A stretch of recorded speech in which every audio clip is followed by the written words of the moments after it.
जा सकती, जिसके बिना मनुष्य जीवन का कोई उपयोग के जीवन से निकल जाती है। इसलिए भगवान कहते हैं सबसे पहले अगर कोई जरूरी है तो वो है, क्या है? सम्यक ज्ञान। इसलिए आज हम बोलते हैं ओम ह्रीं नमो नाणस, ओम ह्रीं नमो नाणस। एक और है मनः प्रयोज्ञान, और नंबर 5 केवल ज्ञान। ये ज्ञान की सर्वोपरि पराकाष्ठा है जब व्यक्ति अपने कर्म अंतराय का उच्छेदन करके, राग और द्वेष पर विजय प्राप्त करके, अपनी कषायों पर विजय प्राप्त करके, अपने भीतर जब सम्यक ज्ञान का दीप जलाता है, तो निरंतर साधना में जीते जीते, निरंतर आत्म ध्यान करते करते, निरंतर परमात्मा स्वरूप का ध्यान करते करते, तब व्यक्ति के भीतर एक ज्ञान तो वो होता है जो शास्त्रों के द्वारा हमें प्राप्त होता है, एक ज्ञान वो होता है जो गुरुजनों के द्वारा प्राप्त होता है, और एक परम ज्ञान वो होता है जब व्यक्ति अपनी अंतरात्मा में विलीन होता है, अपने कर्मों का क्षय करता है, अपने पूर्वपार्जित कर्म राशि को भस्म करता है, अपने पूर्वपार्जित राग द्वेष कषाय मूलक कर्मों का समूल नाश करता है, और उसके बाद उसके भीतर जो परम ज्ञान, परम प्रकाश प्राप्त होता है, उसका नाम क्या होता है? केवल ज्ञान। हम ज्ञान की उपासना इसलिए करते हैं, हम ज्ञान इसलिए नहीं पाना चाहते कि हमें कोई जॉब करना है। एक मुनि जीवन भर तक शास्त्रों का अध्ययन करता है, जीवन भर तक प्रभु की वाणी पे चलता है, जीवन भर तक गुरुगम करना चाहता है, गुरु महाराज से ज्ञान लेना चाहता है। उसे जॉब थोड़ी करना है, उसे धंधा थोड़ी करना है, उसे व्यापार थोड़ी करना है। ये तो ज्ञान का अत्यंत सामान्य रूप है। हम ज्ञान प्राप्त इसलिए करते हैं ताकि हम उजाले की राह में अपनी जिंदगी जी सके, हम अंधेरे में अपनी जिंदगी न जिए। ज्ञानी आदमी कभी भी गुस्सा नहीं करेगा, नहीं आएगा उसको गुस्सा। उसे इस बात का बोध है कि क्रोध करने से कर्म का बंधन होता है, आत्मा अधः पतन में जाती है, आत्मा की भाव दशाएं नीचे गिरती है, विचार प्रभावित होते हैं, रिश्ते प्रभावित होते हैं, भाव दशाएं बिगड़ती है, और जन्म जन्मांतर व्यक्ति का बिगड़ता है। जिसके भीतर सम्यक ज्ञान उपलब्ध हो गया वह क्रोध नहीं करेगा, जिसके भीतर सम्यक ज्ञान उपलब्ध हो गया वो वैर विरोध नहीं करेगा। जब हमारे भीतर वैर विरोध चल रहा है, ये ज्ञान नहीं, ज्ञान के नाम पर अज्ञान है। क्योंकि आदमी की एक आदत होती है, हर आदमी अपने आप को दूसरों से ज्यादा क्या बोलो बोलो बोलो बोलो ज्ञानी समझता है। बिल्कुल सही कहा, हर आदमी अपने आप को दूसरे से ज्यादा, आप नहीं, आपका बेटा भी, बेटा नहीं आपका पोता भी अपने आप को, इसीलिए कई बार आपके बेटे ने आपके मुंह पे कहा होगा पापा जी आप नहीं समझते हो, है ना। ये तो आपने जीवन में सुन लिया ना। जिसको आपने जीवन का ज्ञान दिया, आदमी इतना जल्दी ज्ञानी अपने आप को मानने लग जाता है। एक होता है ज्ञानी होना, एक होता है ज्ञानी मानना। ज्ञानी होने के लिए जीवन भर साधना करनी पड़ती है, और ज्ञानी मानने के लिए केवल भीतर ईगो पैदा करता है। बस मैंने बोला ना मैं ज्ञानी हूं, पापा जी आप नहीं समझते हो। वो झट से अपनी धर्मपत्नी को बोलता है अरे तुम नहीं समझती हो। पत्नी झट से अपने पति को बोलती है आप समझते तो हो नहीं, और मैं कहूं आप समझ नहीं रहे। हर आदमी की जीवन की एक सबसे बड़ी कमजोरी होती है, वह खुद को क्या समझता है? क्या समझता है? ज्ञानी समझने लग जाता है। हर आदमी खुद को ज्ञानी समझने लग जाता है।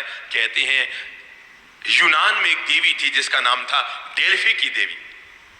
तो एक बार यूनान के सब लोग वहां पर इकट्ठे थे। कहते हैं जब वहां पर वार्षिक पर्व होता था तो देवी के सामने कोई भी प्रश्न पूछो तो देवी उसका जवाब देती थी। एक दिन सारे लोग इकट्ठे हुए, और इकट्ठे होकर उन्होंने देवी से पूछा कि देवी एक बात बताओ, आज की तारीख में यूनान का सबसे बड़ा ज्ञानी कौन है? तो देवी ने कहा सुकरात दुनिया का सबसे बड़ा आज की तारीख में ज्ञानी पुरुष है। लोग बड़े खुश हुए, मतलब दुनिया का सबसे बड़ा ज्ञानी आदमी हमारे यूनान में। और वो बड़े खुश होकर सुकरात के पास गए और जाकर सुकरात से कहा गजब का आनंद आया, अरे बहुत खुशी की बात है, डेल्फी की देवी ने कहा है कि दुनिया के सबसे बड़े ज्ञानी, यूनान के सबसे बड़े ज्ञानी आप हो। सुकरात ने कहा क्या बात है, मुझे ज्ञानी कहा? शायद या तो तुम्हारे समझने में या देवी मां के कहने में कोई चूक रही है। अरे मैं तो दुनिया का सबसे बड़ा अज्ञानी हूं, मैं कहां ज्ञानी हूं। लोगों ने कहा भाई सुकरात कभी झूठ नहीं बोलते और डेल्फी की देवी कभी गलत घोषणा नहीं करती। वो कहती है कि दुनिया का सबसे बड़ा ज्ञानी ये है, और सुकरात कह रहे हैं कि मैं तो दुनिया का सबसे बड़ा अज्ञानी हूं। लोग सब इकट्ठे होकर वापस आए डेल्फी की देवी के पास और आकर उपासना की। देवी ने प्रकट होकर पूछा बोलो क्या प्रश्न है? कहा मां तुम कहती हो कि सुकरात सबसे बड़ा ज्ञानी है और सुकरात कहता है कि मैं सबसे बड़ा अज्ञानी हूं, जरा बताओ तो सही फिर दुनिया में सबसे बड़ा ज्ञानी कौन? डेल्फी की देवी ने जीवन का राज खोलते हुए कहा कि आज एक बात समझ लेना, दुनिया का सबसे बड़ा ज्ञानी वही होता है जिसे अपने अज्ञान का बोध हो जाता है। जिस व्यक्ति को अपने भीतर में पलने वाले अज्ञान का बोध हो जाता है। दुनिया का ज्ञानी वो नहीं होता जो कहता है मैं ज्ञानी हूं। दुनिया का सबसे बड़ा ज्ञानी वो होता है जो कहता है मैं तो नाम मात्र का ज्ञानी हूं, मेरे भीतर तो अब अज्ञान है, मैं अज्ञान के अंधेरे को दूर कर रहा हूं। तभी तो हम कभी कभी मंगलाचरण में बोलते ना, अज्ञानतिमिरान्धानां ज्ञानां जनशलाकया चक्षुः उन्मीलितेन येन तस्मै श्री गुरुवे नमः। उस गुरु को हम प्रणाम करते हैं, अज्ञानतिमिरान्धानां, जो मेरे भीतर के अज्ञान के अंधकार को दूर करते हैं। तो पहली चीज जो समझने की जरूरत है, और वह है हर आदमी जो अपने आप को ज्ञानी ज्ञानी समझने लग जाता है ना, ज्ञान तो कम और ज्ञान का अहंकार ज्यादा, जिसको अपन कहते हैं ना अजीर्ण।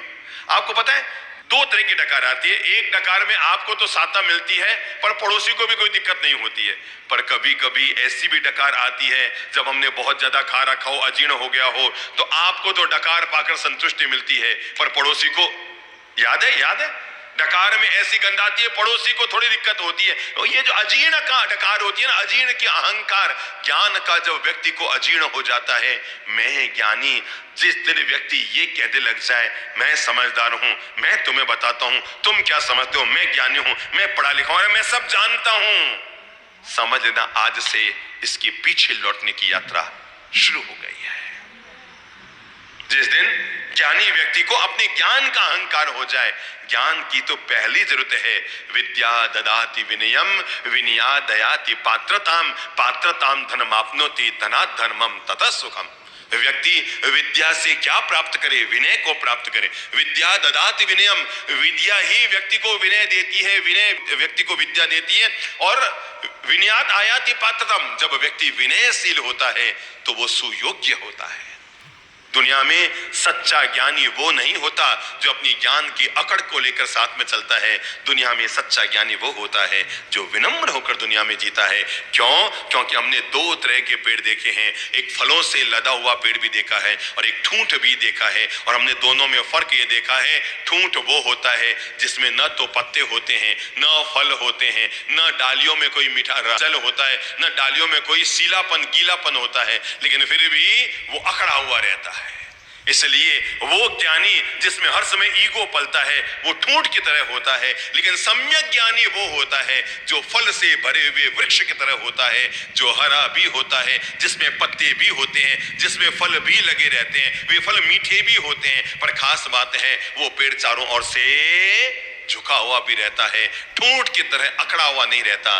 भगवान हमें आज जब सम्यक ज्ञान की आराधना, जब हम 51 खमास्मणे, 51 साथिया, 51 प्रदक्षिणाएं, 51 फल नैवेद्य सारे पूजन करेंगे, 51 जाप करेंगे, मैं आपको ये कहना चाह रहा हूं तब हमें जीवन का ये पाठ प्राप्त करना है, और वो है मैं सम्यक ज्ञान को प्राप्त करूंगा। और सम्यक ज्ञान व्यक्ति को कभी भी अहंकार नहीं देता है, सम्यक ज्ञान तो विनम्रता देता है। तभी तो भगवान श्री महावीर ने गणधर गौतम स्वामी को आनंद श्रावक के पास क्षमापना करने के लिए भेजा कि ज्ञानी को अपने ज्ञान का कभी अहंकार नहीं होना चाहिए कि तुम्हारा ज्ञान गलत है,